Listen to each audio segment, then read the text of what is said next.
Hi everyone, welcome to Let's Do Kumihimo. I have been doing Kumihimo for a number of years, and in a nutshell, Kumihimo is Japanese for braided cord. Kumi means braided and himo means cord. So it's not a very difficult thing to learn how to do. Of course, if you get into it, it can get very complicated over time and your designs can become a lot more complex. But today I'm just going to teach you a very basic way to do kumihimo, and you'll be able to use things that you can find in your recycle bin actually. One thing you need is a tape measure. Not going to be found in your recycle bin. Another thing is some cardboard. As you can see, I have some cardboard right here.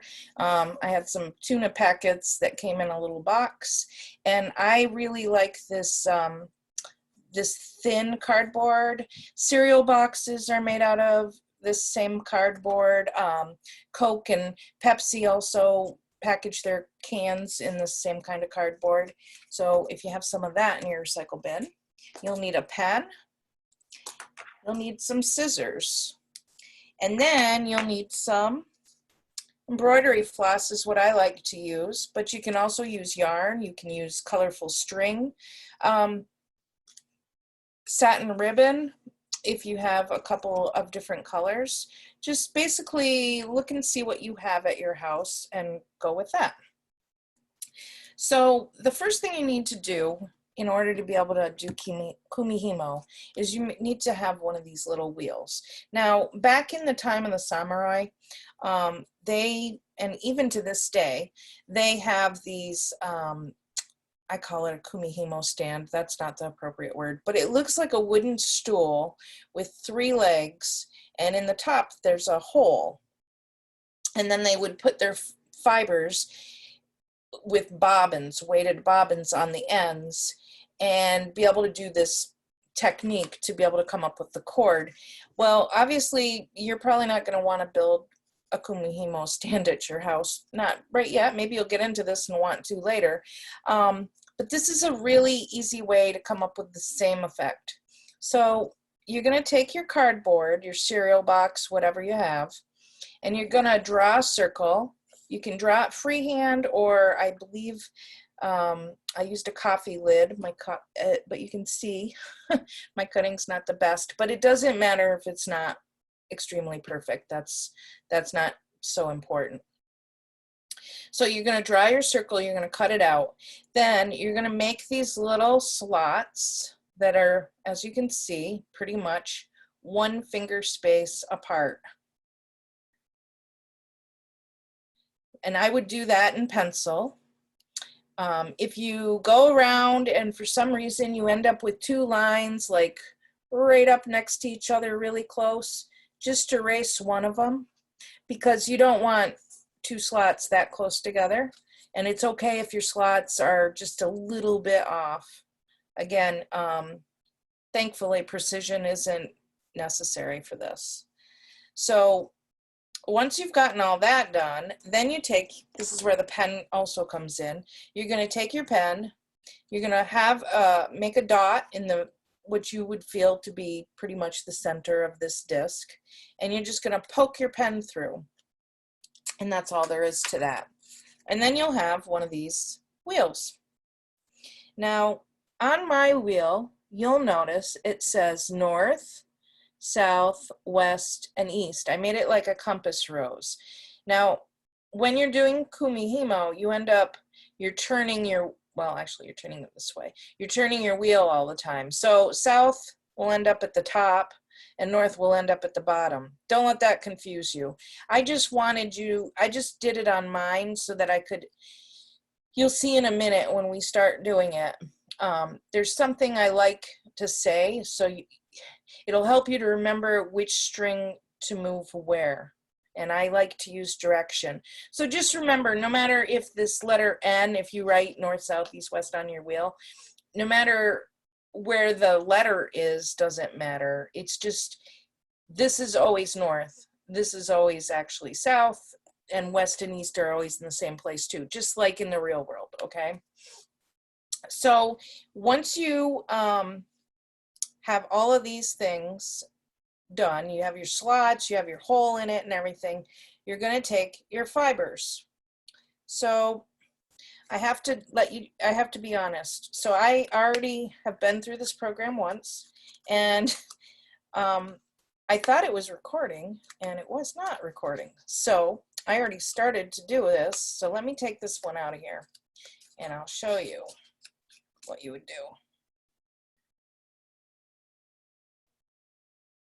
Okay, so you would take your embroidery floss. Now, if you want to make a bracelet, that's what I thought we could do today.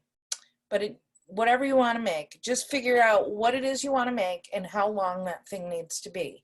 Now, I know for most women, 7 inches is about right for a bracelet. For kids, it could be 5.5 or 6. If you use a tape measure, you can figure out, you can measure your wrist exactly and see what you need. But I'm going to do 7. Now, the rule of thumb for Kumihimo is you have to make your threads, whatever your fiber is you're using, 3 times as long as whatever you want your project to turn out to be. So I made mine 21 inches, and then I went ahead and I added like just a little bit extra, just because I always like to have a buffer. So you go ahead and do the same with your fibers. You cut them 3 times as long as whatever you want your end product to be, and then add just an inch or 2 extra to that. And you're going to need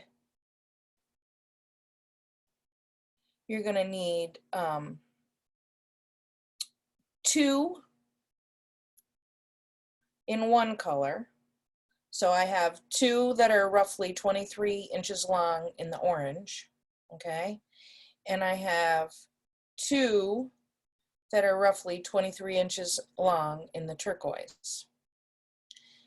And then what I did was, after I had them all cut, I lined them up neatly at the ends, and I folded them in half, and I made a little, I don't know if you can see this, let's see if I can put the pen through.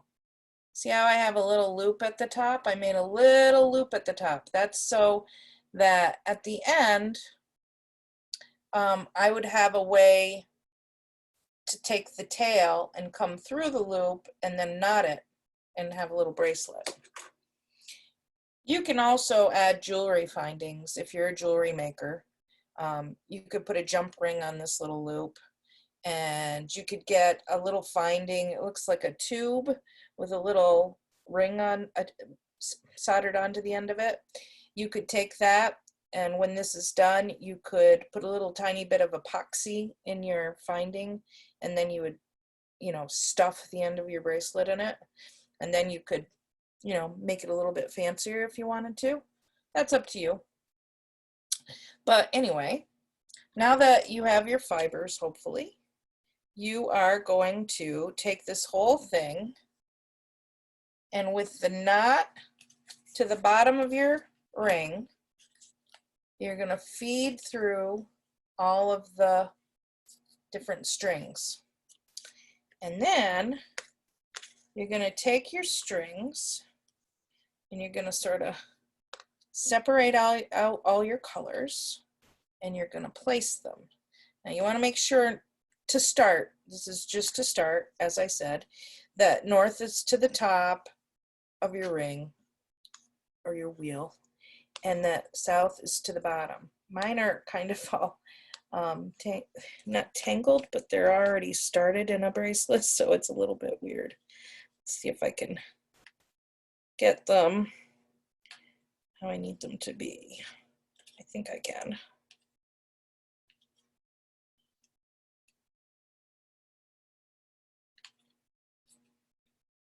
Okay, so I'm gonna put 2 orange strands, 1 strand and another strand up at the northern pole of this disc, if you will. And I'm gonna pull down on my knot, because you kind of gotta, especially in the beginning, you gotta keep things tense. So the hand on the bottom sort of holds the knot. Then if I have orange at the top, because this is a beginning project and to keep anybody from being confused, and so you can see how you'll get a nice spiral, we're going to do orange at the South Pole as well. So orange to the north, orange to the south. Now I'm going to do turquoise to the east, and I'm going to do turquoise to the west.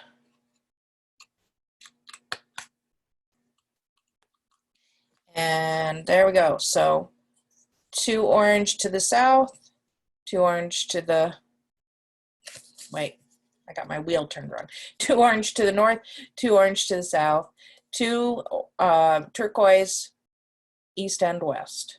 That's how yours should look, okay? And my knot is down here at the bottom. Okay, so now I'm gonna make sure north is at the top. Now, as I said, it's gonna move, but what you really need to remember is what I'm saying. This will help you get the pattern down. So I'm gonna take the orange string that's on the right, and it's gonna go down south. And then I'm gonna take the string that's all the way over to the left in the southern position, and it's gonna go up north. And then I'm gonna turn my wheel a quarter turn, and I'm gonna go with the right one, I'm gonna go down south, and with the one at the bottom to the left, I'm gonna go up north. And I turn a quarter, and I do it again. So it's down south, and then it's, I need to make it so you can see, then it's up north. So I turn it a quarter, one on the right goes down south, one on the left goes up north. Turn a quarter, we go down south, then take this one and go up north. Turn a quarter, and you just keep doing this. On average, I think I've read before that most people do about 1 inch every 5 minutes. So if your bracelet's going to end up being around 7 inches, you're looking at 35-40 minutes, which isn't very long to get a bracelet when you think about it. So I'm just going to do a little bit more so you can see me doing it.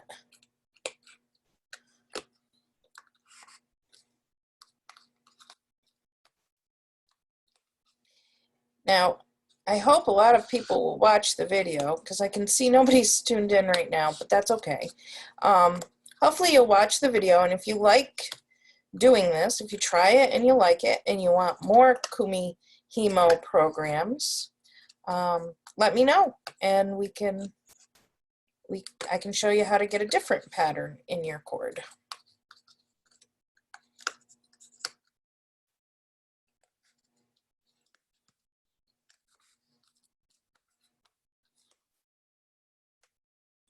Now, I've noticed, and this is definitely true, your cardboard wheel slots will get loosened up the longer you're at this.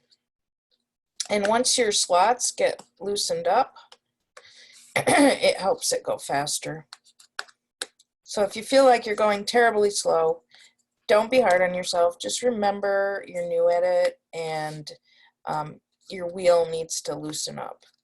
Also, your wheel can probably be used for more than one Kumihimo project. I'd say maybe 2 to 3 projects. It really depends on how long a cord you're making, but probably 2 or 3. Probably, I would think at least 3 bracelets could be made using this wheel.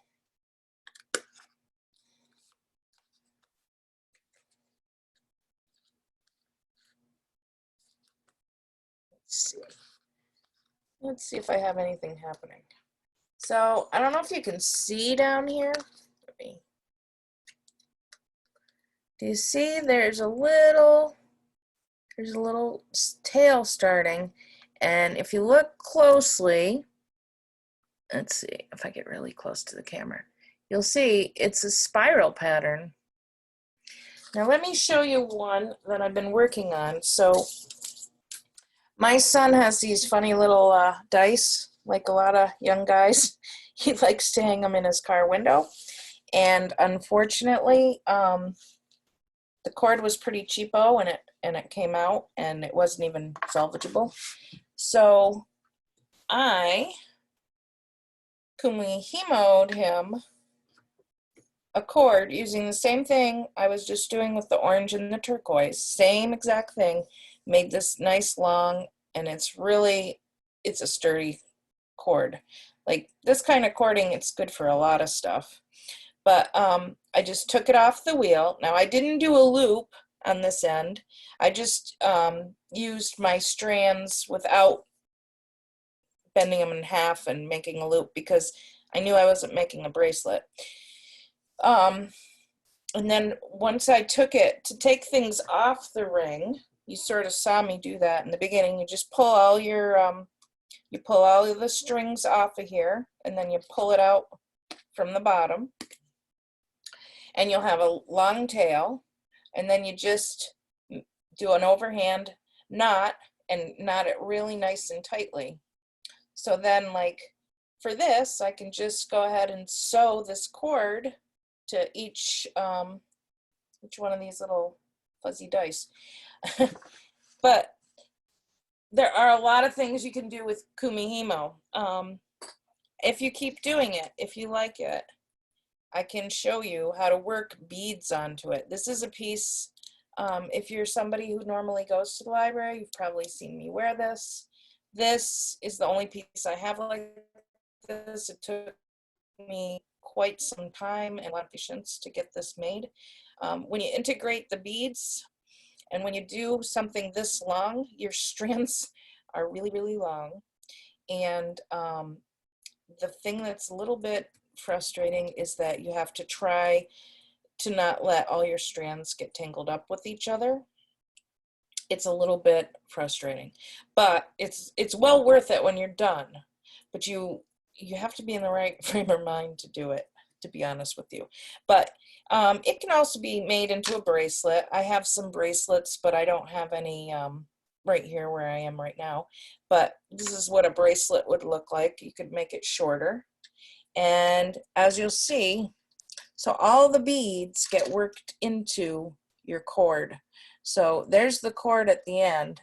It doesn't go all the way up to the end. But once I get into where I started working the beads in, you can't even tell there's a cord there. So it's pretty neat. And this is what I was trying to talk about earlier too. You can buy these little findings. Like if you want to make a bracelet and you want to make it look a little more finished, you can buy these findings. This is like a little tube and it's hollow. And you would take your cord. You'd want to buy a finding big enough for to be able to fit the end of your cord. So depending on the floss you've used and things, you want the opening to be big enough to be able to receive it. But I took a little bit of epoxy. I like E6000 epoxy, and I put it in the finding, and then I jam in the cord, and then I just let that dry, and then I put a jump ring on. And then on the other end, it's the same thing. I have another one of those findings, and then a jump ring and a little lobster claw clasp. So that's how you can do the same idea with a bracelet. If you wanted to make a bracelet and have it be a little more finished, that's how you would do it. And don't forget, you can work pendants, you could work charms onto bracelets. Other things you can do with Kumihimo, you can embellish your clothing. Take a old shirt, maybe one that's getting a little, maybe you're bored with it, but it's still good, but it's not, it's it's not something you're ready to give away. You paid a lot of money for it, but you're bored with it. What about sewing a little kumihimo on, like where the seam is? Or you can take the kumihimo and you can